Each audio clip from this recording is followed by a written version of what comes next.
Welcome to another exciting edition of the Ground Zero Lounge.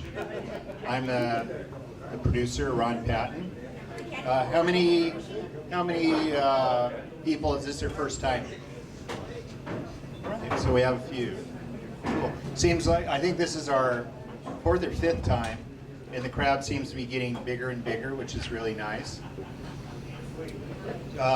Clyde started the Ground Zero Lounge at Dante's several years ago, and then when he started his radio show back up, it was kind of on hiatus for a while.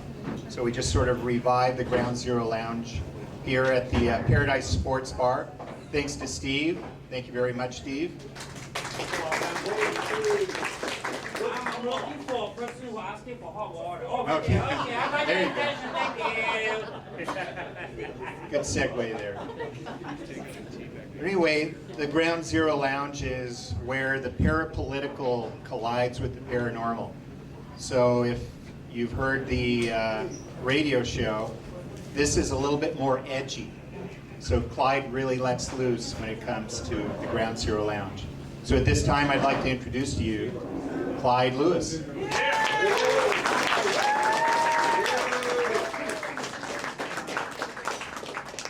Thank you, Ron. Thank you. Thank you all for coming out tonight. I know it's raining and I know there's a lake outside, but hey, we're going to do our best. Yeah, I really let loose at the Ground Zero Lounge. I juggle. I'm just kidding. I don't juggle. I couldn't do that even if I wanted to. But, you know, there are a lot of things I talk about on the radio that, you know, everybody hears every week, every day. And I have to keep a balance because of the fact that, you know, you're on the radio. Now, the FCC doesn't tell me what to say, except there are criteria for decency. And so, I am an independent contractor through a radio station, through another network, which gives me the opportunity to be a little bit more controversial, only from the standpoint that other people will not take on some of the topics that I take on. I ran into Lauren Coleman in Kennewick, Washington, was it 2 weeks ago? And he's a cryptozoologist, and when he came to me, he knew exactly who I was. He came up, he put his hand out to me, and he says, "Here's the guy that takes the chances of what he talks about." And it kind of hit me as a little bizarre, because I'd never had anyone say that to me before. And I'd always said to him, I said, "Well, you don't know half of it." I said, "Well, I do the Ground Zero Lounge, and I've done the Ground Zero Lounge, as Ron said, at Dante's, and now I'm doing it here. The whole idea was to get people together, have sort of like a town meeting. It's like having a town hall meeting, because real people don't really have an opportunity to have a dialogue. The problem with what is happening, I believe, in this country now, is there is not a healthy, critical dialogue about everything. Anything that you think is crazy, anything you think is absurd, anything that you think doesn't deserve discussion, we discuss it. And most people, it's unbelievable. I don't know if you know this, but most people, they're not as open-minded and critical thinking as you are coming out tonight. So give yourself a round of applause for coming out tonight, at least loudly. A lot of people don't get the idea that dialogue is important in order to get a bigger picture and understand what real people think. We are now in the midst of something that is so divisive, it's scaring me.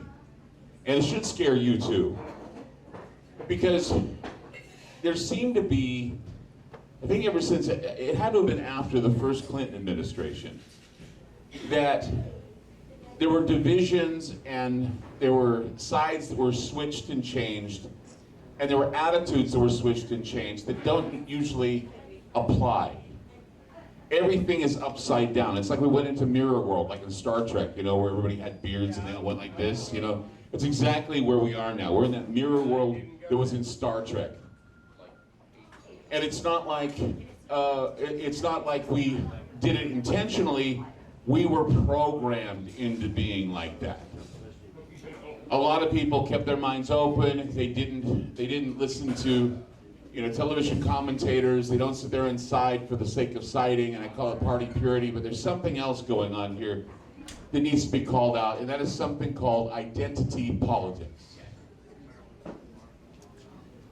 In a democracy, in a republic, people have different viewpoints and different attitudes politically. It's something that you cannot escape.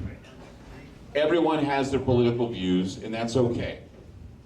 But there's a problem with identifying with a political structure.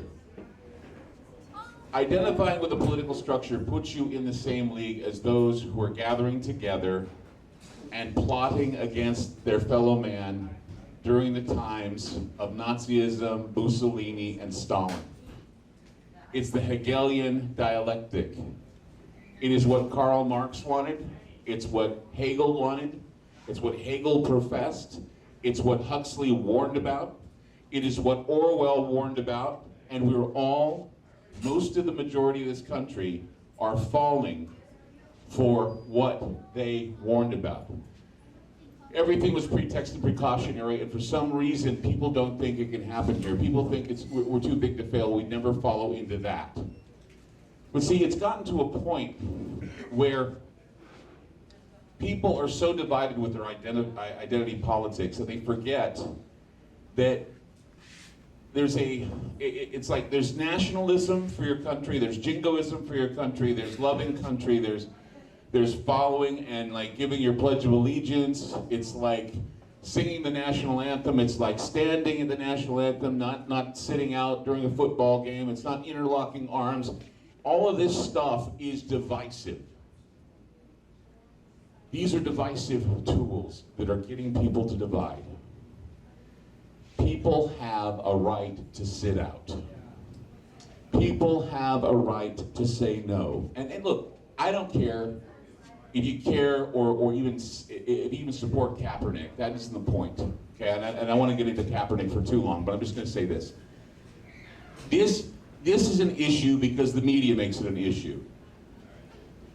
It wasn't an issue until the media made it one. Transgender bathrooms were not an issue until they started talking about them. You understand this, right? Right. Nobody cared. You were probably peeing next to somebody who was transgender for a long time, long before the media even told you this. You realize this, right? You realize this. The media is turning into, they're turning into nothing more than rabble-rousers, and they're agents for chaos.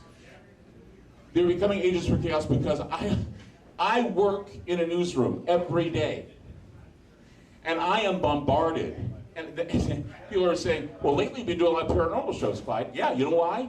Because every time I look up at CNN, every time I look up at Fox, every time I look up at all these news shows and the banner lines they have, I shake my head and I go, my God. Do people out there really, really talk about this? And I'm talking about the other talk show hosts I share the airway. And how many people believe that if I talk about something paranormal, if I talk about something that's a little bit more fun or a little bit more interesting, they're saying, we need to know more about what's going on with Hillary Clinton's health. Oh, really? Okay. Let's take a whole play-by-play about how she can't pee in a debate. Let's go down that list. Now, I've talked about it, and don't get me wrong. I mean, it's something to report, but not to the point of getting into records, not to the point of having Donald Trump go on Dr. Oz and show off his credentials and help. You realize that we are doing this to candidates now. You know who's next? You are. You're next. You know why? Because the party politic or the politic, which is identity politics, will state that it will have to be done because what is good for them is good for you. Never in my life, and it happened after this whole surveillance state medical issue came to be after affordable health care.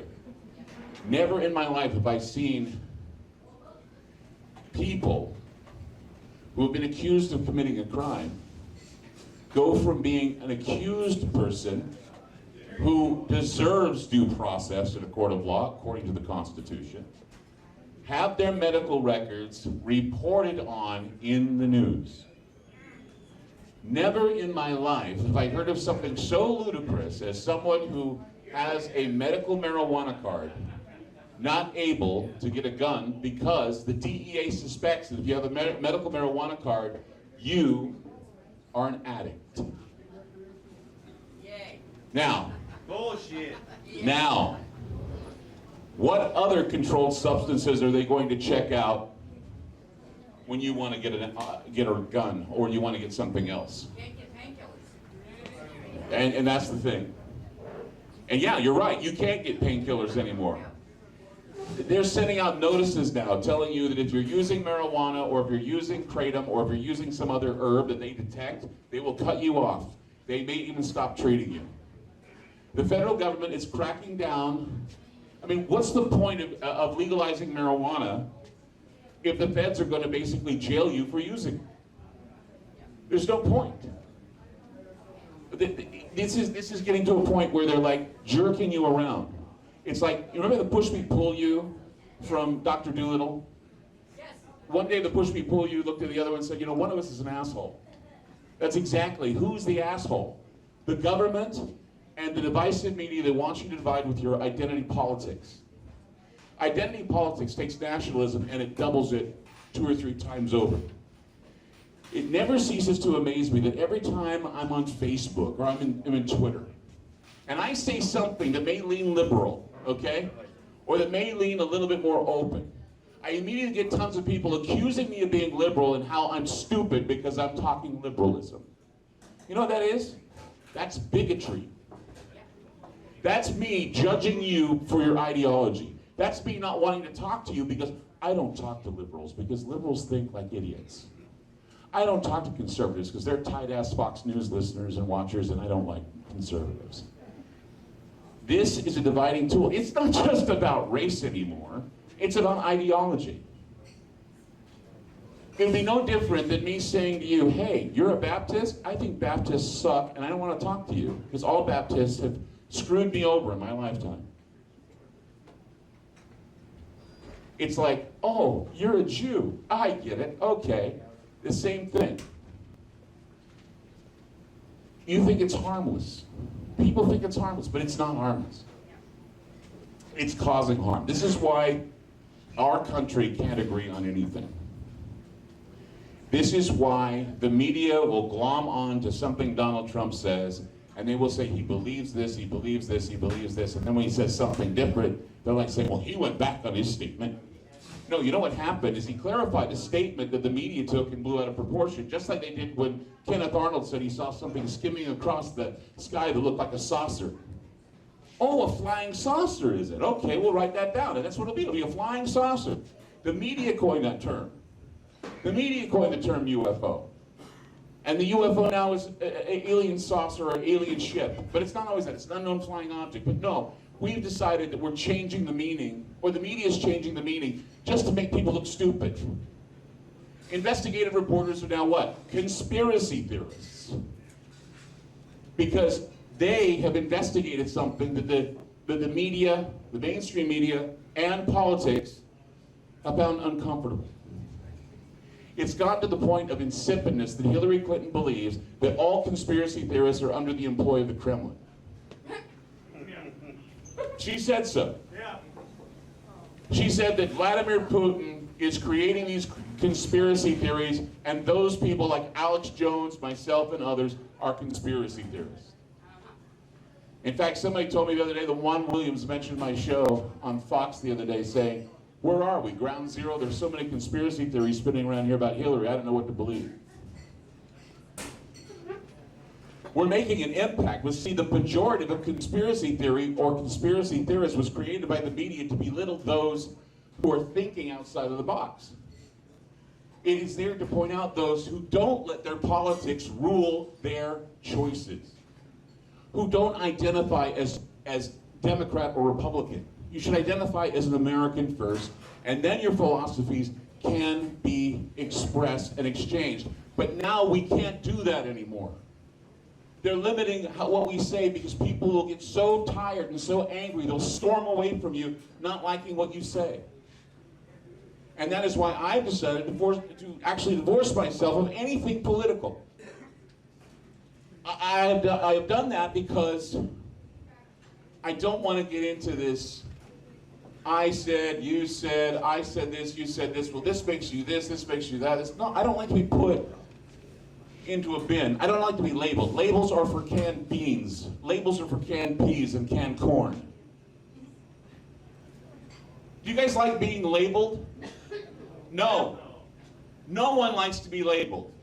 No one likes to be told that they're a failure. Nobody likes to be told they're ugly. Nobody likes to be told that they don't measure up. Nobody likes to be told that they're not doing what the rest of the world is doing.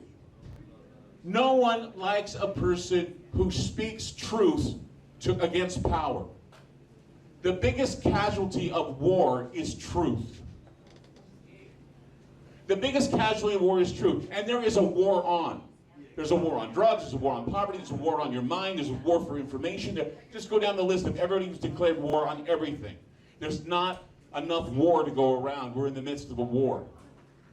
We are having a war against conservatives. We're having a war against liberals. We're having a war against those who hate black people. We're having a war against those who stick up for the KKK, blah, blah, blah, blah, blah.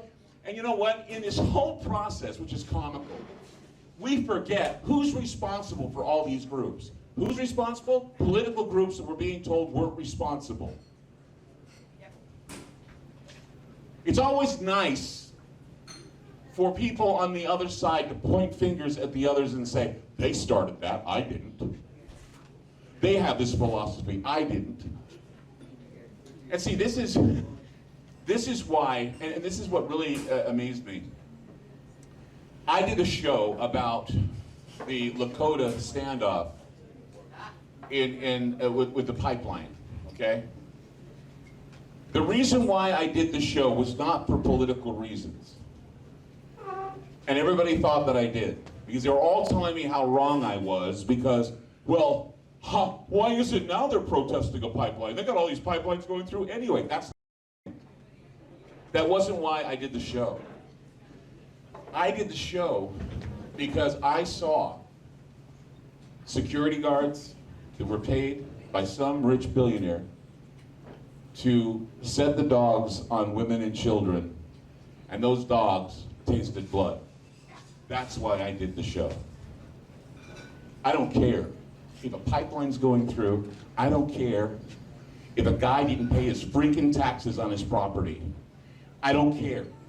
When a government comes up and brings their huge weapons and their dogs and their tanks, and people are here going, what do I do now? That's when I get pissed off. And you should too. It doesn't make a hill of beans difference what they've done. We have courts to decide what they've done. Courts. Yes, you can applaud if you want to. We have courts to decide. We don't decide it with dogs. We don't decide it with bazookas and RPGs and tanks standing and coming after some guy who didn't pay his BLM payments. And when some guy decides that he wants to avoid a roadblock, we don't sit there and cheer on the fact that he got shot and killed and said, hey, he went and pulled his gun, he deserves to die. Really? That's capital punishment for something of getting out of a car and just basically saying, hey, don't shit, it's gone. This isn't an anti-cop rant, this is a life rant. It's about life. Does anybody give a shit about life anymore? That's what I want to know. When these Lakotas and all these other Indian and Native American groups, they called themselves protectors, not protesters. They're protecting the water. They're saying they're protecting the water. I believe they're protecting the water. Do you know why I didn't do this story for a month? Because it was a freaking yawning festival. You know why it was a yawning festival? Because all they did is just sat around, prayed, and hoped that something would change with their gathering. I started talking when people were being killed, people were being harmed, people were having dogs turned on them. Women and children. And you know what? Immediately I was told, Clyde, you don't understand. You don't, they should have been there for their hearing. You don't understand. Really? So a group of people that probably don't know their way around a courtroom or know their way around the law are going to be punished by guys with guns. You know, they called the National Guard out there. They want a freaking Kent State.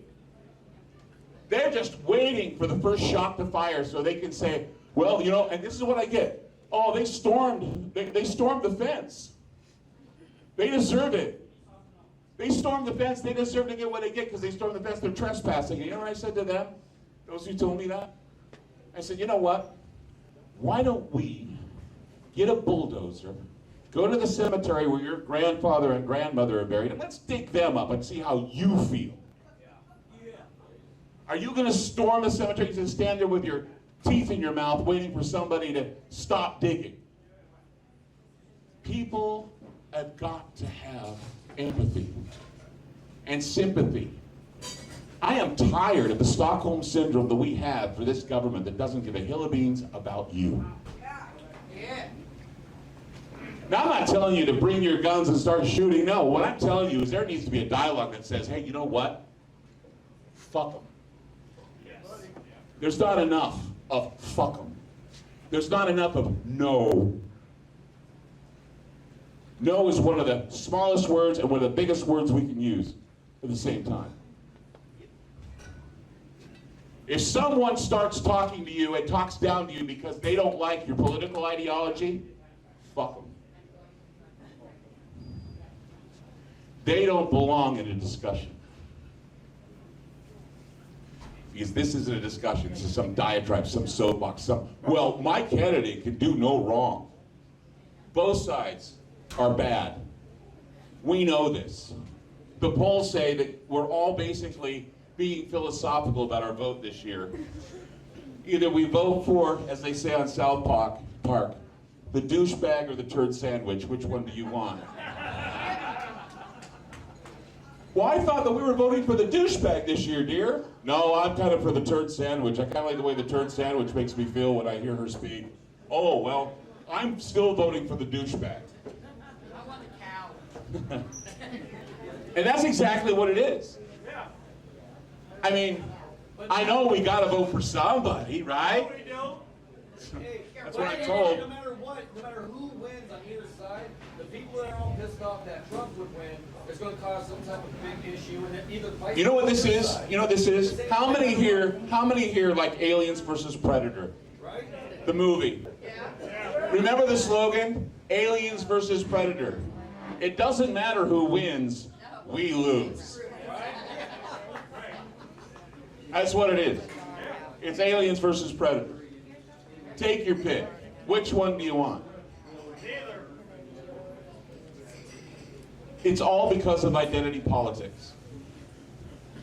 If you find yourself in a situation where you have to identify yourself as a joiner of something, then something's wrong with you. Yay. You have to be a sovereign individual in order to think. And you've got to be open and listen in order to hear what other people tell you. And the thing is we've learned, I don't know who started it, I don't know who's conditioning it, but you know what? Americans don't stand for anything anymore. They stand against everything now. When was the last time you heard anybody standing up for anything? But boy, we sure are against this. Yeah. We sure hate that. Oh my God, I'm a victim here, I'm a victim there. Oh, he's being oppressed more than he's being oppressed. My God, why are they oppressing us the same way as you're oppressing them? Let's start clubs and cottage industries. Let George Soros kind of fill up the coffers here. It's going on, man. It's a cottage industry. Victimization is a cottage industry because we don't stand up for anything. We stand against everything. I'm against this. I'm against that. Well, what do you stand up for? I stand up for what my candidate says I got to stand up for. Really? So, what about common sense? Is that going to help? Well, my common sense is that I'm conservative. And my common sense is I'm a liberal. That's common sense for me. No, you know what it is? It's programming. It's a program. Why do you think they call it television programming?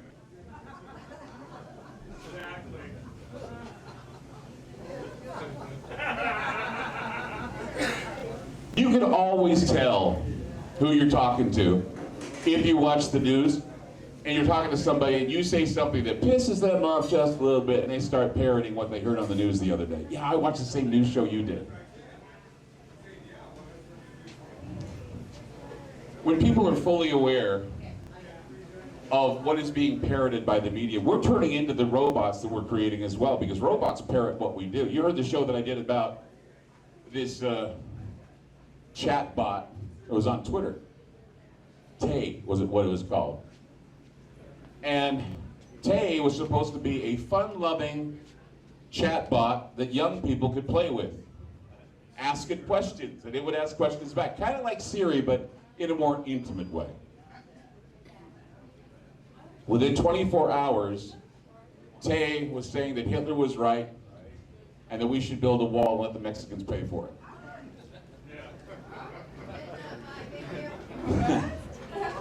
Yeah. Hitler was right, we should build a wall and let the Mexicans pay for it. I think the Jews deserve to die, la da da da da, all that stuff was coming out of her brain. Everybody was telling her messed up things, though. Well, that's right. 96,000 entries were having her say those very things. And what was really sad about that is that after the 96,000 entries were in there, Tay went from being racist, insensitive to ethnic groups, misogynist, and going down the list, finally, she became homophobic and transgender phobic. And the thing was interesting is that she was transgender phobic on her own. Wow. It's an AI. It was an AI. So what did she thought? Well, I'm going to play in context now. You hate blacks, Jews, you hate everybody. I hate people who are transgender. And I'm going to start hating them now. First, she said great things about Caitlyn Jenner, and then turned around and said she's the ugliest woman I've ever seen. And she got Woman of the Year. That's a computer speaking. A computer that is in its infancy. It's like teaching a child.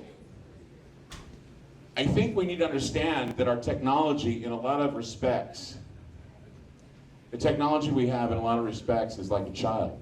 It's in its infancy. And it will mimic what we put into it. Yeah? Do you remember Alice Bot? Yeah, I remember Alice Back Bot. in the day where you can actually go on, it was like back, what, 2002, 2003, it was an artificial intelligence Yeah. website, you can actually have conversations with it. Right. That's where they actually went. They took Alice Bot and made it into this AI. Right. And the AI Everything it made. and the AI was abused, and the AI reflected in 24 hours, and using data neural mining, they were able to get from context that we all hate each other. Where does the love come in? Well, the love comes in when we are open-minded to one another, and you know, things like this, dialogue. You know, it's like, if we find out what people really think, I think it would change our minds about what people really think. Because the media tells us what we're thinking. The media tells me all the time what you guys are thinking. And I go on the air and I say, I don't see it. I don't see it. For example, okay, has anybody ever wondered, I'm wondering, why the hell is this birther shit coming back? Yeah. Ever wonder? I can tell you why. Okay, being in the media, I can tell you why. Right? Donald Trump said at one time that he wanted to challenge Barack Obama to show his birth certificate. Okay? And everybody came down on him saying, "You son of a bitch, what are you doing?" Da, da, da, da, da, da, da, blah, blah, blah. Okay? And a lot of people are under the assumption, and this is true, a lot of people are under the assumption that the birther movement was created by conservatives to hurt Barack Obama. Bullshit. Bullshit. I'll tell you exactly who started the birther movement, and don't let the media tell you otherwise. The Hillary Clinton campaign against Barack Obama in 2008. So to have Hillary Clinton sitting up there saying, well, you know, he's pushing this lie, and having CNN saying, oh, we're had, he changed his mind, blah, blah, blah, blah, blah. No, you know what he did? Him saying that Barack Obama was born in the United States was a big fuck you to Hillary Clinton. Because what he said was very interesting. He said, I think this should end with me, inferring that it started with her. Now, you can't directly link it to Hillary Clinton. And the reason why is called plausible deniability. But she forgot. Yeah, well, it's plausible deniability. This is why it's plausible deniability, because back in 2008, anybody hear of Puma? Puma? Party Unity My Ass. Anybody hear Party Unity My Ass? Probably not, because it's gone into the memory hole. There was a group called Party Unity My Ass. And what it was a group of individuals that loved Hillary Clinton so much. And the reason why I know this is because guess who I supported back when she was running with Barack Obama? No. Yeah, I did. And then I immediately jumped ship when Rush Limbaugh supported her. Oh, anybody remember that? Yeah, Operation God, you guys are brilliant. Operation Chaos. Okay? This is where it's all a big show. When you have a big conservative guy like Rush Limbaugh say that he supports Hillary Clinton, I jump ship then. I mean, I'm not conservative or liberal, but I'll tell you, I was thinking that Hillary at the time was right for Hillary to be president because I figured a female president would be not bad. I was kind of of that philosophy at the time. Now I'm thinking, she's a little out there now. And she's lying a lot now. And she's a little bad now. Very bad now. I mean, Trump's no better. I mean, I don't know. If you like, I mean, I watch The Apprentice a lot. Maybe that would make me feel more comfortable. But it would only work if Gene Simmons was his vice president. Or Ted Nugent. That's the only... Right? Right? Okay. Ted Nugent or Gene Simmons. Either way. But... So... I can tell you, because I had him on my show, Peter Berg was a lawyer from Pennsylvania, a liberal Jewish guy who said, and he's the guy that sued the Bush administration along with 154 other people about 9/11 being an inside job being conducted by who? The Saudis. Those 28 pages didn't mean anything to me because I had said months, maybe years ago, that Berg had said that the Saudis did it, they were investigating it, we had the information the Saudis did it, and now the 28 pages come out, the Saudis did it, and Bandar Bush did it, and blah, blah, blah, blah, blah, blah. I'm going, I had to go through with that because I just wanted to make sure that my findings were finally gelling with the findings of the 28 pages, which they did. But it's because of good old Peter Berg, who decided to push the issue of Barack Obama not being born in the United States. Peter Berg was an avid Clinton supporter and a friend of the Clintons. It was Hillary's camp that sent out that picture of Barack Obama in his Muslim garb. I actually posted on my Facebook page that story from 2008 and how the media blasted her for being insensitive and horrible and blah, blah, blah, blah, blah, blah, blah. But now it's totally different. We're being played.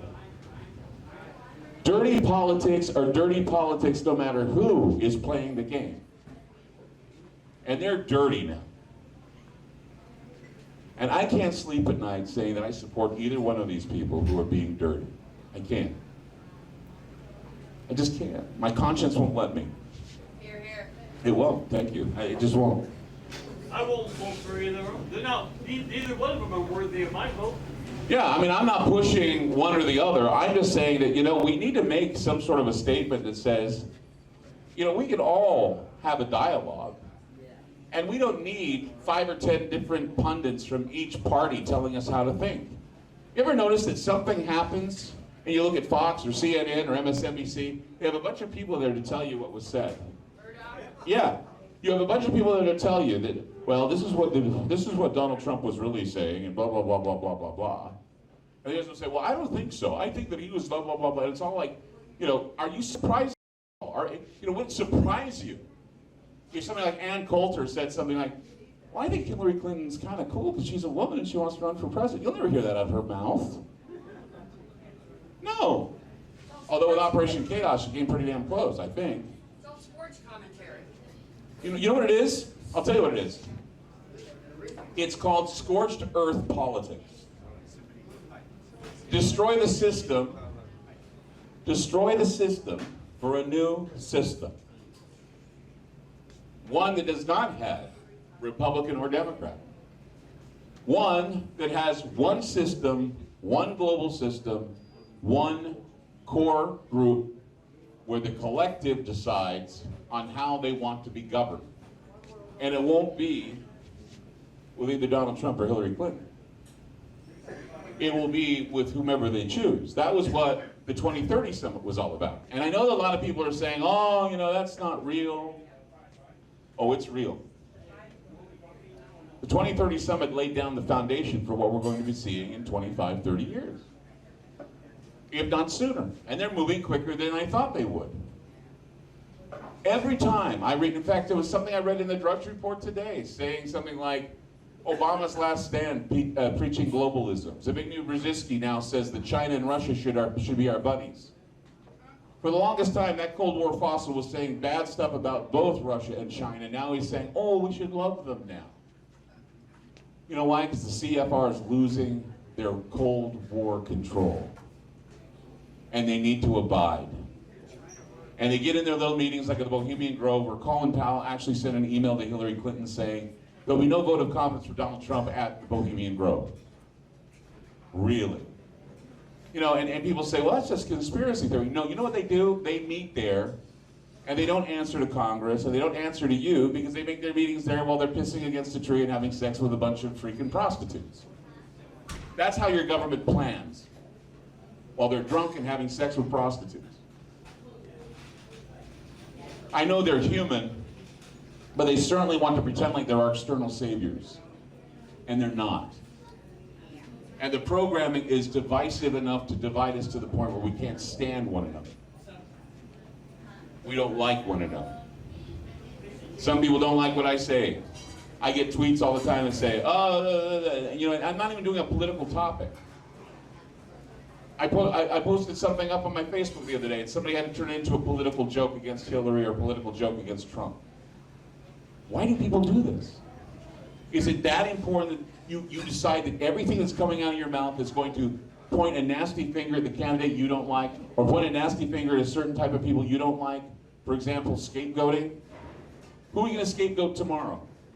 Who are those that we're going to blame for our problems? What groups or individuals are we going to kill tomorrow just to get them out of our sight because we don't agree with them? You know, that's the kind of thing people think when they're talking conservative liberal. They don't agree with us, so they deserve something. They deserve to be taken out. It's a mental illness to be that way. It's a mental illness to be conservative. It's a mental illness to be... This is the type of bigotry that's allowed. Divide and conquer. Divide and conquer. It's allowed. And this is why I'm going to tell you again. I want you, I'm challenging you, that when you hear someone feed you divisive politics or identity politics, point it out to them. Say, you know what? If you want, sit down a minute with me and talk. I want to talk to you about something. You know, I really felt just now that you dug at me because of my political philosophy. That you judged me because of my political philosophy. You know what that is? That's bigotry. That's prejudice. And you know what? It's excused because no one's pointed it out yet. But it's the same type of political divisiveness that existed, and I hate to get into the Godwin argument, it existed in 1938 Germany. Oh, you're a Jew. Man, you're eating up our resources. You're not allowed in my business. I'd much rather serve a dog than serve you. That's how they work. Oh, look at those gypsies over there. You know, they're really eating the resources of our agricultural dream we want. The agri-dream, the Bluten-Boden, the idea that it's blood and soil. You know, they're paving over our beautiful farms and our greenery, and we need to get behind that. And we're going to get to the farmers and tell them to rise up against the man who's trying to destroy them. How different is that than saying, hey, you know, our agriculture and environment are being destroyed because everybody's bleeding their cars out there and it's basically destroying the environment and the climate with no hope. You realize climate change is going to kill us all. At least that's what they tell you.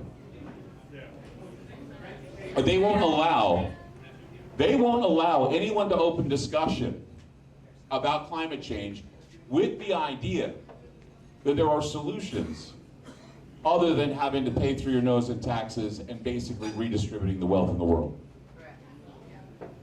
You know, they won't talk about geoengineering. They won't allow that conversation. They won't allow conversations about how aircraft are polluting the skies right now. And how contrails or chemtrails or lingering chemtrails, what do you want to call them, are actually changing the weather patterns in the sky. And there are people that are still in denial. They'll say, oh, you know what? Chemtrails are for people that didn't graduate physics in high school. No. We know the difference between contrails, condensation trails, and chemical trails that are being left behind in the skies. We know exactly what they are, and we see them all the time. We see them spread, and even pilots talk about them now. I even played a conversation between a woman and a guy at NASA who said that they left lithium chemtrails in the skies, and he admitted to it. But still, oh, they're a myth. Clyde just made that up. He could edit anything to make it sound like they said that. Of course I can, but would I? No. I wouldn't. Not unless it was some sort of presentation where I told you it was, like the other night when I did the show where you hear that Donald Trump was killed and assassinated. I did that on the air, just to prove a point. How was I to know that Hillary Clinton was to die and her body double would be put in there later? You hear about that? Have you guys heard about that? You know what? I'm going to tell you the honest truth. So I saw that video because I just got back from Salt Lake, right? And somebody sent me the video of Hillary going into the car, into the van. I thought it was fake. I sat there and I go, this can't be true. This is bullshit. I was like, oh my God, this is not real. This can't be real. And then when I found out it was real, I'm going, you gotta be kidding me. And the reason why I thought you gotta be kidding me is because all of the hate mail I got.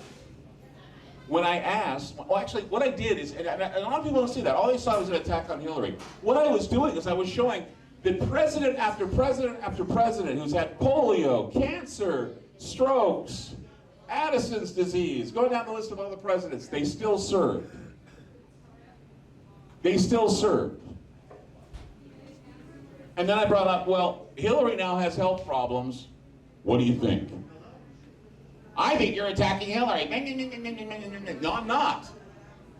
Can you see how identity politics shifts your belief system into thinking that any critique of any candidate turns you into a complete and total troll in their eyes? You cannot be objective anymore without somebody thinking that you're either for one guy or the other guy, or woman, in a way. I have equally barbed Trump on my show. I have equally barbed Hillary on my show, and believe me, it's going to happen the more I get into the election because these sons of bitches, they preempt me all the time. I keep telling the programmers, you know, they'd rather hear me. Oh, no, the ratings, blah, blah, blah, blah, blah, blah, blah, blah. You know, they did the ratings count, found out that when the debates are on, I just want to let you know I had to work my ass off to be number one. Last book came out, we're now number one in Portland, so that's cool. Yeah. And in the markets where we're 3 hours, we're number one there too. A lot of AM stations are number one, and we're very grateful for that as well. So you guys should be, you know, thank you for what you do, and thank you for making the show what it is. I really appreciate that. We're growing in leaps and bounds. We really are. We're getting the attention of people in the national media. They comment about what's being said on our shows. They mention the shows by name. You just have to be there and catch it when they do it. And that's pretty good because I never see myself as anyone who could be up there like a Glenn Beck or a Rush or anybody like that. You don't want to be Glenn Beck. I don't. No. Yeah, you're right. I don't. I'd rather be me. I'd rather be me, and I'd rather be the guy that you always can talk to about anything. And we can always have a dialogue about something, and hopefully have an open mind about it. I have my biases. I'm not perfect. I have my normalcy biases that when somebody says something to me, I immediately go, ah. But you know what I do after I go, bah? I go home and I'm going, And I do get on the computer and I do read and I do study and I do find out maybe the reason why those thoughts are the way they are. why people have thoughts. You know, that kind of thing got me into trouble with Sandy Hook. I did a show where, while every conspiracy theorist and their dog was saying all of it was fake and the kids were all fake and they were all actors, they were all this, they were all that, I got on the air and I said, you know, I can understand why people feel that way and while they're thinking that way. I can understand. Because you look at how it was all set up, and I talked to a dispatcher who said he didn't even know where Sandy Hook was. I said, I can understand why people think this is some strange, weird thing that never really happened. I didn't say it didn't happen. I said I can see why people think it didn't happen because it's too shocking, for one. And the other is that some of the people they were interviewing were, you know, they seemed like they were staged. I said, I can see that, I can understand that. Boy, I should have never said that. Clyde Lewis said that they weren't real. Clyde Lewis said blah, blah, blah, blah, Clyde Lewis, blah, blah, blah. Some guy even went to the point of making a video, taking excerpts out of my show, and then calling all of my sponsors and telling them to pull on me. One of them did. And you go to jail and kick their ass, too. I wish. One of them did. One of my sponsors did pull. And I never said anything. I even had to talk to the Connecticut Police Department and tell them this is what I said. I had to show them what I said. I had to demonstrate what I said. And it's all because of programming. Another thing is I'm on a lot of conservative stations across the country. Okay? You know what that does for me? It makes me a conservative. Makes you a target. It makes me, well, yes, it makes me a conservative because I could be the liberalest guy on the planet, and being on a conservative station makes me a conservative. I don't care if I'm conservative or liberal. I feel that I'm open-minded. I feel that I try to get balance. I don't want to say fair and balanced because that's been hijacked too. Hi, I'm Clyde Lewis. I'm fair and balanced. Oh, you fucking conservative! You're on Fox! Fuck them. But I think, though, that what we're doing and what is going on here is working. After all, you're all here. It's working. We know. We can see through this smoke and mirrors. We can see through all of it. Most of us can.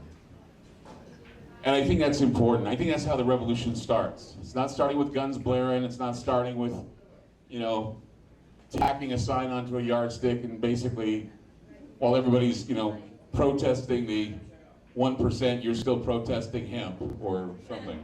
It's the lack of institutions. It's the, I would say effective protests or organized protests where everybody is on one page, at least for this time. You make a deal with the other protester. I'll tell you what, I'll go to your hemp protest if you come to my protest against this. Sure, I'll do that. Okay, so please, bring a sign about what I'm protesting about. Let's not get all scattered about what, we're all pissed off. Every one of us has our pet piss off. Everybody's pissed off about something. But once again, that's how Americans are now. We're not standing up for anything, we're standing against everything. Down with them, hell with that, yeah, whatever. I would like to figure out, though, what everybody stands for. I know what we stand for are three things that Robert Anton Wilson told me that we all should be standing for. Robert Anton Wilson was a great man who I interviewed. He wrote the Illuminatus trilogy, and he wrote a lot of things that were basically pointing out both the brilliance of conspiracy theory and the absurdity of conspiracy theory. And that's why I think I was reared in such a great way that I don't necessarily believe the theories, but I'm willing to analyze them. But Robert Anton Wilson, he said this to me. He says, Clyde, he says, if you want to be a good politician, I said, I don't want to be. But he says, if you want to be a good politician, there's only three things you need to promise everybody.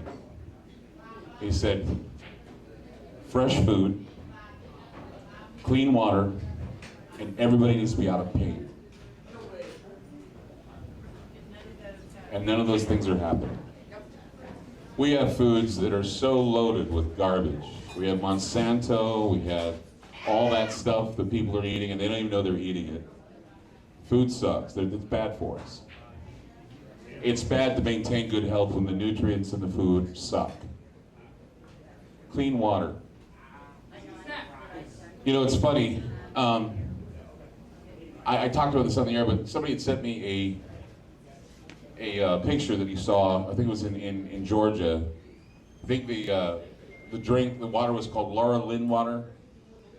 Laura Lynn, purified water for babies. Now with fluoride. Oh my God. Now with fluoride, purified with fluoride. No, that's not purified. That's poisoning your baby. And it says great for formula. Yeah. Great for passive behavior. Great for autism. Give it to your kids. Turn them all into autistic kids. And then pain. And I've been talking about that a lot lately. A lot of people are in pain right now. Physical pain, mental pain, anguish. And we have drugs that are there to help us. We have herbs that are there to help us. And it seems that the DEA decides they want to play doctor with everybody.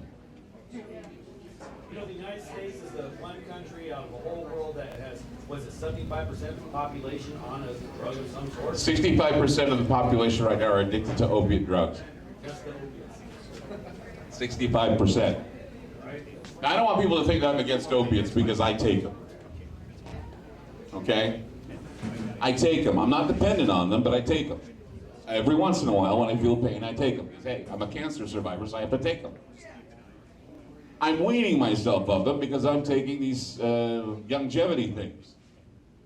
I don't need them as much as I used to. Okay? Breakthrough pain sucks. So sometimes you need something.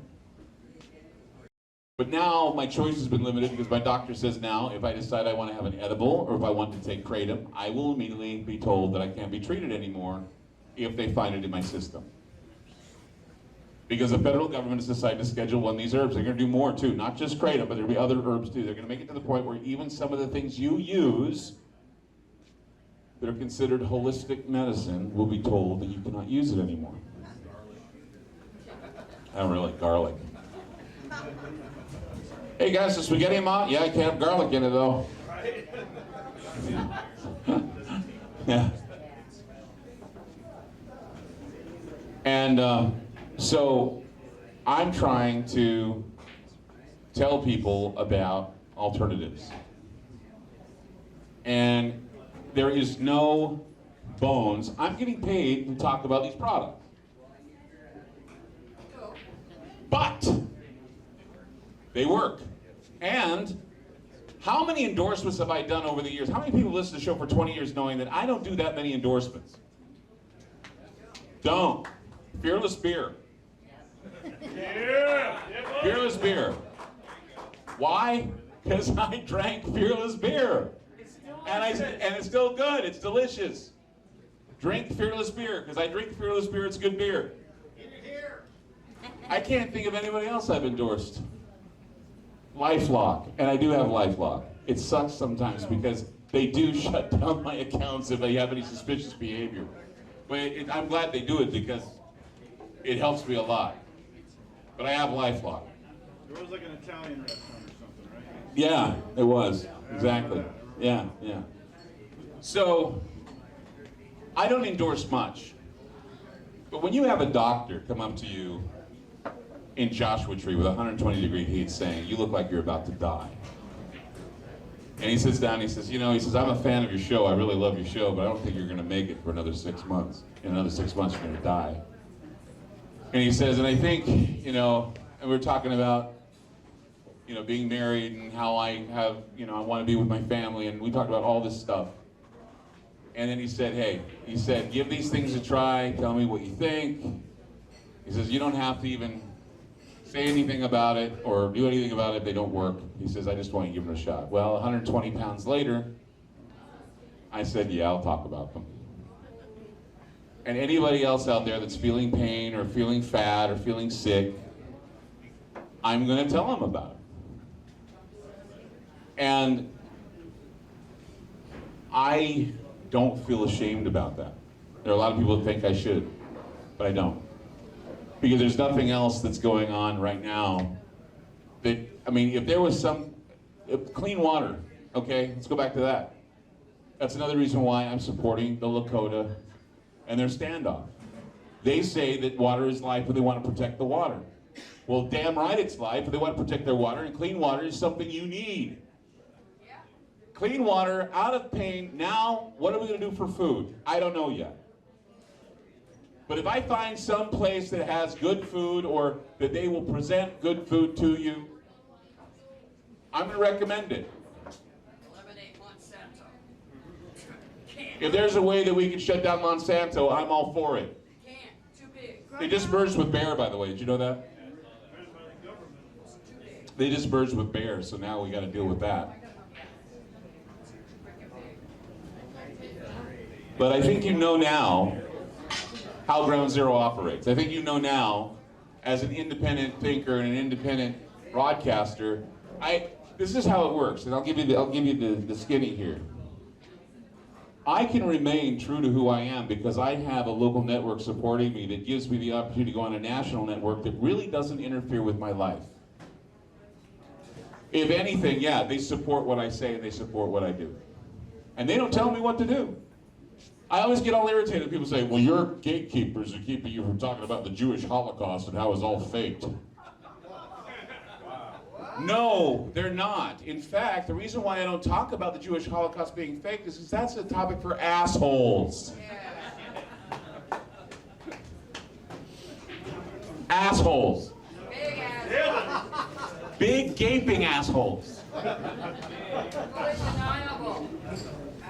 That's why I was going off on Jim Fetzer the other day, man. The guy kept saying, well, Jim Fetzer says, Jim Fetzer. I said, Jim Fetzer's a sloppy ass clown. I said, don't talk about him on my show. Well, this sloppy ass clown, shut up, bye. Douche canoe, douche canary, a long build, very well feathered Massengill is what he was. How am I doing on time? Keep going, forget it. Okay, well, we've got 5 minutes. Anyone want to ask some questions? I've been ranting here forever. We can go about another 15 minutes for questions. Oh, we can go another 15 for questions, so that way I can answer questions. If anybody has any questions about how things go, any questions about what I do and what I'm talking about, any questions about what's going on, if I have an opinion on, or you have an opinion on, I'd love to hear from you. Any questions? There's got to be something. Where are you? Hello. There you are. Go ahead. I'm blinded by the light. Wrapped up like a what? A douche. Okay, go ahead. I'm Alan. Yeah, we've come to 3 of these over here, so that's good. This is a question about ghosts. About what? Ghosts. Ghosts. Cool. Ask me. Is there a life? Ghosts are dead anyway, they're spirits. But is there, pardon the expression, is there a lifetime as far as ghosts existing? I mean, because you can look at, used to hear about like how haunted like Gettysburg was, but then all of a sudden there's less and less sightings in different places, a lot of paranormal activity that they kind of like taper off. Well, it depends on what theory you go by when it comes to hauntings. There's residual hauntings and there are active hauntings, and there are a number of different haunting scenarios. What you have at Gettysburg is something called a residual haunting. It's kind of like we have this magnetic, we're on like this magnetic Mobius strip, and it's a loop. And science has said there are Mobius strips. It's kind of like Groundhog Day with Bill Murray, over and over and over and over again. And that's what this spirit world does. It's on a Mobius strip that goes over and over and over again. So what you're watching is you're watching a reenactment and a rewind of the tape because something very, very, very traumatic happened there. Now, in other cases, there are ghosts that show up that have a message, or they have a purpose, or they have a mission. Those are the active ones that people talk about on your ghost shows that you see on, Destination America or the History Channel. That's what you're dealing with there. Active ghosts.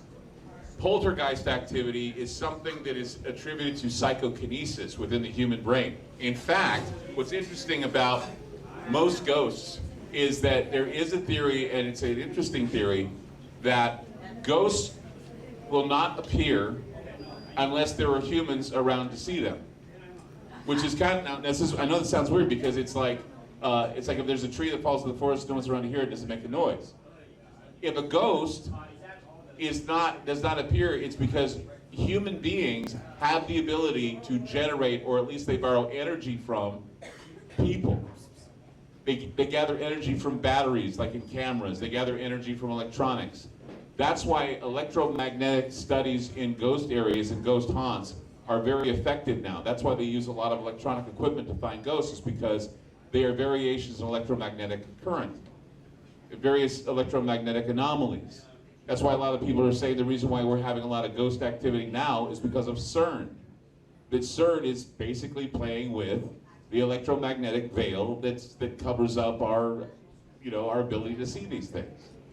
So as the veil gets tinkered with, and as the electromagnetic veil keeps pulling apart, we'll see less ghost activity in some places and more ghost activity in other places, because it's all about the electromagnetic current and how it affects us both mentally, psychologically, physically, and in fact, the way things are going, there are even more people now that are experiencing psychokinetic power or psychokinetic. And remember the story I did, a while ago, that if you're around somebody long enough, if you have an idea, they sense it before you can even get it out of your mouth. That's telekinesis. That's being able to understand what's going to happen before it happens. Before, they used to call that telepathy. They used to call that clairvoyance. Now they're finding that everybody has that power and ability. Now, how'd that happen? And so, yeah, things are changing. It's not that there's the lifespan for ghosts. Ghosts are gone. What it is that the electromagnetic current and all those things that make up what is the supernatural is changing. And it's not all black and white. And we'll be able to interpret things a lot better as technology increases. So there's your answer. Is that okay? Good? Okay, go ahead. Nedra here. Hi, Nedra. Hi. My poltergeist has been with me since I was 13. Yeah. I consider him a constant watching over me angel. Yeah. I only actually have a mental vision of him, but he'll only take personal items and then return them a day later, in the exact same spot where they were supposed to be in the first place, after I've searched the entire house for it. Right. Happens, and every time it happens, I'm like, all right, fine, you're still here, cool. I've got a guardian angel, so Right. to speak. Uh-huh. I consider it a positive aspect. I know when I'm dead and gone, I'm gonna go around and take care of people. Well, I'm glad that you're that much of a humanitarian that when you're dead and gone, you're going to take care of people. I'm not such a humanitarian. In fact, when I'm dead and gone, I want Ouija board duty. So I can scare the fuck out of little kids who decide to play with Ouija boards. That will be my heaven. That and being held by my wife because I think she's awesome. Yeah, that would be my heaven. Honey, I gotta go. I'll come back and hold you later. I got Ouija board duty. That's what I want to do. Yeah, go ahead. Email. Yeah, definitely. So my wife and I have been thinking about going up to ESETI. I Yes. just wondered if you could give us any, what to expect or what kind of things you've seen there that are impressive or anything. Expect the most wonderful feeling you'll ever have, one, because it's beautiful there, and there's some energy there that I cannot put my finger on. Expect to see a lot of interesting things in the sky during the night watch. Expect a good feeling, expect a feeling of warmth and a feeling of something. When you find out that you're not alone, when something out there is looking back at you and you can see it in the sky, that I think is comforting. I've said many times that we went up there bringing technology because we wanted to know if we were seeing satellites or planes or whatever. Out of the 9 UFOs we saw that night using technology to figure out what is up there, 2 of them were satellites. Yeah. We've seen things come out of the mountain there that are unbelievable. What? It's called ESETI. It's near Trout Lake, Mount Adams. It's a retreat area where you can go. James Gilliland is there, and he runs this place. And you pay for camping, or you can stay in a cabin. And what they do is it's just a place to go and kind of relax, go out and sit with people and look up in the sky, and you see a lot of anomalies in the sky. You see anomalies coming out of the mountain. We've seen. I don't know. I've gone there every year, and every year I go there, and I'm very, very much glad that I do. It's a way to recharge your battery.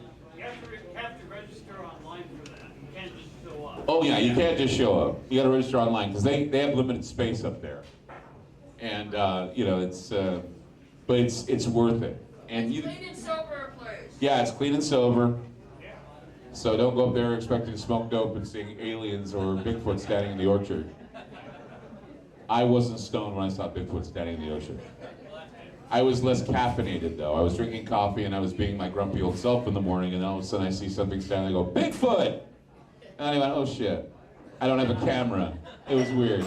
It was the funniest thing. It was the idea. Remember when you'd go with your dad and you'd go fishing and you see this huge bass about the size of your little brother? And you're pulling it and all of a sudden it falls off the hook and you go, shit, no one's gonna believe me. No one's gonna believe me. That's exactly what happened with this. I saw this thing, and to be honest, I thought it was Robert Plant. Sorry, Robert Plant. Yeah. I know a lot of women think he's hot, and he is, I guess. I mean, he's getting older now, so he's kind of like, I don't know. But I saw like the wavy golden brown hair stuff. And when I realized it was Bigfoot, when I saw its face, it looked like a pug dog. Yeah. And I thought, man, bear, pig, Bigfoot. That's how my brain operated. Man, bear, pig, Bigfoot. And by that time, I had spilled my coffee on my crotch. I ran outside. And I'm standing there, and there was, gosh, there were just a number of people that ran out. And I think Cars Peel, this guy that runs this site called Lunatic Fringe, he's just as mellow as the day is long. Everything about him is mellow. It's just kind of pleasant mellowness with this guy. And when I saw Bigfoot and I yelled Bigfoot, this guy ran towards the Bigfoot, chasing him into the orchard. I thought I was going to kill him. I mean, it's like he was so mellow, and he's a wonderful guy. And he chased after that thing, and I gave him a big hug at the end. I says, God, thank you so much for trying to find the Bigfoot. And, but yeah, I mean, he couldn't have tackled it. It would have been sad. Oh, yeah, that would have Because he's just a great guy. And he was there, and I just remember the look on his face when I saw the Bigfoot. He saw it too, and he ran after it. It was remarkable. Yeah, that's what happens to ECETI. Expect the unexpectable. Expect a learning experience, a spiritual experience. What James calls the downloads. Expect downloads into your brain. You'll feel them. You'll be either elated, or you'll cry, or you'll stomp your feet, or you'll just lay back and go, this is like, it's like being high without the drugs. It's awesome. I'm not exaggerating when I say it. Everybody who goes and says the same thing. They feel something different when they go, and it's an amazing feeling. Yes. Hello. Can you hear me? Yeah, go ahead. Clyde, two quick questions, kind of interlocked. The first question is, what is the end result of the outcome of the chemtrails? And number two, what could be told to the people who don't want to believe that this kind of thing is happening? The whole, ionosphere being charged up with chemicals and particles and metals. I would say that the end result of the chemtrails is to geoengineer the planet and to take the electrojet and screw with it. That's what they're doing. They're screwing with the electrojet. They can guide storms by screwing up the electrojet. Like Hurricane Katrina. They can steer it. They can create drought in areas where they want to impoverish a state. They have that power, and you can see how they lay chemtrails. In fact, by the way, they just passed a law saying that there no longer could be chemtrails being laid in the skies over Nevada. Yeah. Will it work? Does it matter? I don't know if it'll work. Is it enforceable? Exactly. I don't know if the chemtrail police are going to be flying around going, pull over there, guy. You're letting off a little bit too much air for the back of your, I don't know. Why hasn't it rained all summer either? You know what? Because they start the trails here and they move east. And by then they pick up enough steam. I mean, that's why we've been having the horrible weather in the Midwest. If you look also, there are days I go up to work. I work up at PDX Airport, and I'm leaving Sunnyside, and I'm looking up at the sun, and there's a huge rainbow halo going around the sun, and there's all the plastics and the barium salts and aluminum dioxide they're placing into the atmosphere, and people don't want to believe it.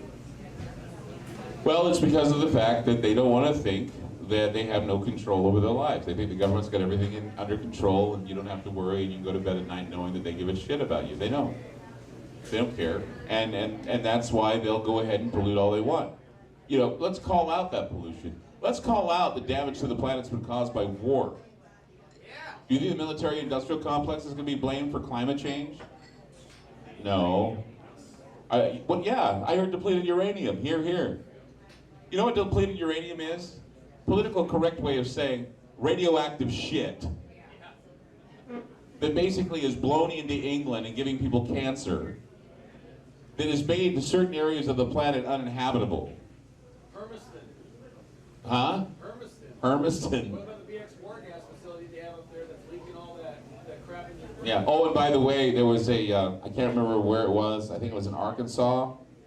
They had a huge pipe burst, gasoline everywhere in the water. So if that guy that was on my show saying that pipelines don't break and those Indians have nothing to bitch about, have them read about how all that gasoline got into that water and destroyed the water over there. I think it's in Arkansas. I was just reading about that today.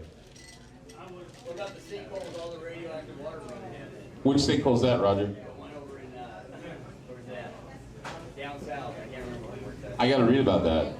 Sinkhole opened up where they have all the radioactive storage.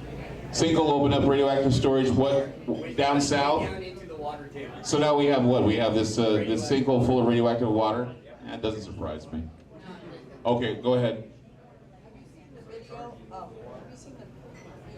Of all the sinkholes that are all over the world Mm-hmm. and happening more frequently. Yeah. Have you seen that one? Yeah. That was. I think that's because of magma displacement. I'm thinking that, you know, between the fracking and CERN, I think we're basically turning the planet into Swiss cheese underground, and everything's basically falling. I mean, you got to have water or magma or something under the ground to create these sinkholes, because what it does is, you know, when I worked at the county in construction, any water that went underneath a cave-in, it was called a cave-in. We'd have to do cave-ins all the time on the road. If you do road construction, you know what I'm talking about. Cave-ins were when water got underneath the asphalt, it would cause it to sink. So we had to go in, we had to dig it all out again. We had to put oil down, fresh tar again, and then put mulch over it, make sure it's nice and soft and nice and smooth. And yeah, that's what cave-ins were. What sinkholes are cave-ins from hell. And people get sucked into them. And so, yeah, that's why we're seeing them. It's because there are things that are going underneath the earth that are basically digging away at what's below it. Yeah, go ahead. Yeah, go ahead. Okay, I know this is a tough subject for you, but for politics-wise, what effect do you think that Snowden, Assange, and Bradley Manning / Chelsea Manning are going to have on this election that we're coming up in now? I think they're the fourth estate. Do you think that Snowden is working with the Russians, or do you No, think I think that Assange and Snowden and Manning and all of these guys that are whistleblowers are the new fourth estate. They're the new media. How much suppression do you think that we'll get from the rest of the world? How much what? Suppression that we'll get, or disinformation that we'll get through the rest of the world for That- our elections, especially after the Brit exit. I think that makes it more fun.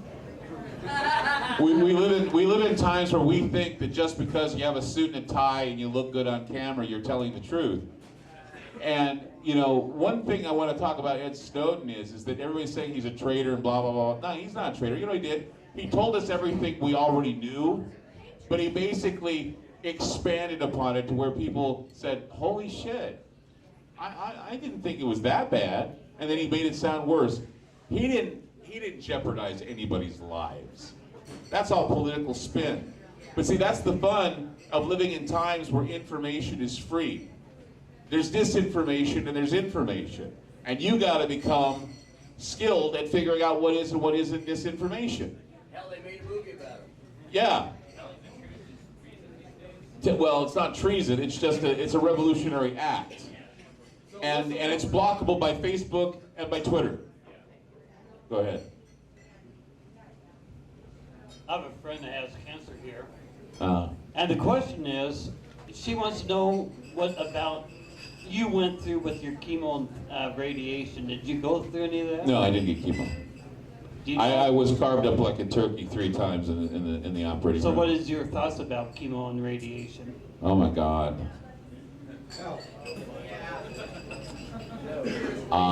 They have proton. I would say yes, find proton therapy. Yeah, proton therapy. Use laser therapy. I would use the lasers before I get to that point, if I ever got to that point. I know that, I hope that I don't get to face that in my life, because I know I'm prone, and that's the scary part. But I don't know. I've heard more doctors tell me that they wouldn't take chemo if they had cancer. And now we have new methods to do it. I suggest get opinion after opinion after, what kind of cancer are we looking at here? Huh? Breast cancer. Breast cancer. I would say, look for alternatives. Like what? Late stage? Late stage? I still would get more opinions, and I still would go, I wouldn't give up hope. At all. I mean, you know what it is now? And that too, yes, somebody said sugar. Cancer loves sugar. Don't have any sugar in your diet. You can live without it. Yeah, have an alkaline body. Turmeric, take a lot of that. That shrinks the tumors. Cinnamon does too. I'm taking that and it's working for me. I take a capsule. Longevity gives me a capsule that I take. So, and like I said, I don't know if I told on the air, I went and had my last screening. I have a couple lesions, but they're not growing. Okay? Yeah, thank you. They're not growing. So that's good news. And I'm keeping them from not growing. I did a year of chemo. You did? What did it do to you? Did it make you feel crap? I bet you felt like shit. Yeah. Well, I would say they have other methods now. And I would look into those and see, and hopefully they're not going to look at it as experimental, because that's happy Obamacare, they don't tell you about that. They don't tell you about experimental things and how insurance companies go, I don't know about that. Alternative methods. Yeah, alternative were methods. naturalistic. You got marijuana as an alternative? I haven't used marijuana to cure cancer. And I'll tell you this, and even when I talk about longevity is not a miracle cure, and don't think for 1 minute that I'm pushing it as a miracle cure. It's not. It helps. You know what the miracle cure is? Your own mind. Remember when I told everybody about losing weight and how I'm pushing these pills and these supplements, but you're not going to have them work for you unless psychologically you're preparing to be healthy. Happiness and living well. Right? You got to do the work. You got to be psychologically ready. You got to say to yourself a number of things. Do you want to breathe when you wake up every day? I wasn't breathing. Do you want to walk? I wasn't walking. Do you want to be able to, not have to count to 3 before lifting your leg to get in the car? These were the things that I was thinking about. I thought, yeah, now's the time. And there are bigger things too. I have a family. I have a wife and I have a stepson. I have another son. Family is a big motivator. And Janine has been a big motivator in my life for close to 9 years. And we've had, I'm not saying that it's been perfect, but it's been damn close. It's been damn close. And I don't know where she is, who came in. Janine, I love you wherever you are. Okay, I love you, Janine. There ain't no perfect, there's only getting along. So, anyway, any other questions? We're almost out of time, right? Okay. What's that? Can I comment about the cinnamon bark? Don't swallow anything your body tries to release out of your mouth. You spit that out. And cinnamon bark will take out any of those white pussy things in the back of your throat. Right. And also, cancer is electrical. You can ground it out with a 9-volt battery. Do not use lithium-ion batteries, but an alkaline battery, if you have breakthrough pain. Oxygen, yes. Oxygen too. And oxygen. Yeah, oxygen helps as well. Oxygen will kill anything. That's another reason why we're sick, is because we're not getting enough oxygen to our bodies. We need to get as much oxygen. That's why they tell you to exercise. Oxygen is important. Gosh, he wants, go ahead, one more thing. I had a question relative to what you opened up with. Sure. I felt like I was in church earlier. Oh. Talking about the whole identity politics thing. Yes. You know, you mentioned, you know, a couple ways that, you know, you might talk to somebody who's, you know, kind of brainwashed that way. But in the end, isn't that stuff all kind of... Give him a microphone again. He's talking about the identity politics.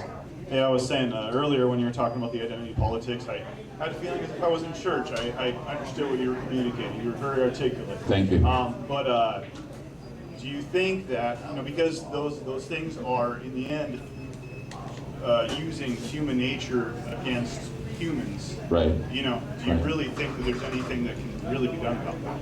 It's how you word things. Don't speak in absolutes about your political ideologies. If you really want to work with someone, speak at them like, for example, that appears to be a microphone right there. But it also appears to be a hairy doll's head sitting on a stand. It's a miniature version of Bill Clinton's head. I mean, if you speak in that way, it appears that this is so. Allegedly, they've said this. There are a lot of people that have said, but I don't know who they are, and I don't know if they can even track them down, that have demonstrated that from time to time, this isn't the way it is. You use the same newspeak against them as they're programmed for. So you are optimistic that there is hope as far as... I'm always optimistic. I'm a sickening optimist. I may talk doom and gloom, but I want the world to be perfect. I want it to go in a different direction, and that's what I'm doing. It's a lost cause, I know, but damn it, I want everybody to be happy. I want to be happy too. I want to be able to point out some of the silliness that we're going through right now that people will say, you know, that's right, it is kind of silly. And in the process, I look silly because no one wants to believe that just a few common things like using newspeak against them, speaking to them on their ground. They use all kinds of neuroprogramming words and things that people just always go, I'll listen, they're magic words, I'll listen. But then if you turn those magic words and you say, well, it just appears to be this. I don't know if it's real or not. They get fidgety because they're realizing that you're not part of it. What? You're not part of this? No, I think another way completely, and it's not black or white. It's not Republican or Democrat, it's not red state or blue state. It's the state versus you. And it always has been. It's you against the House, and the House wants to win so bad that they'll do everything, even cheat, to win. When I play 21, I play to win.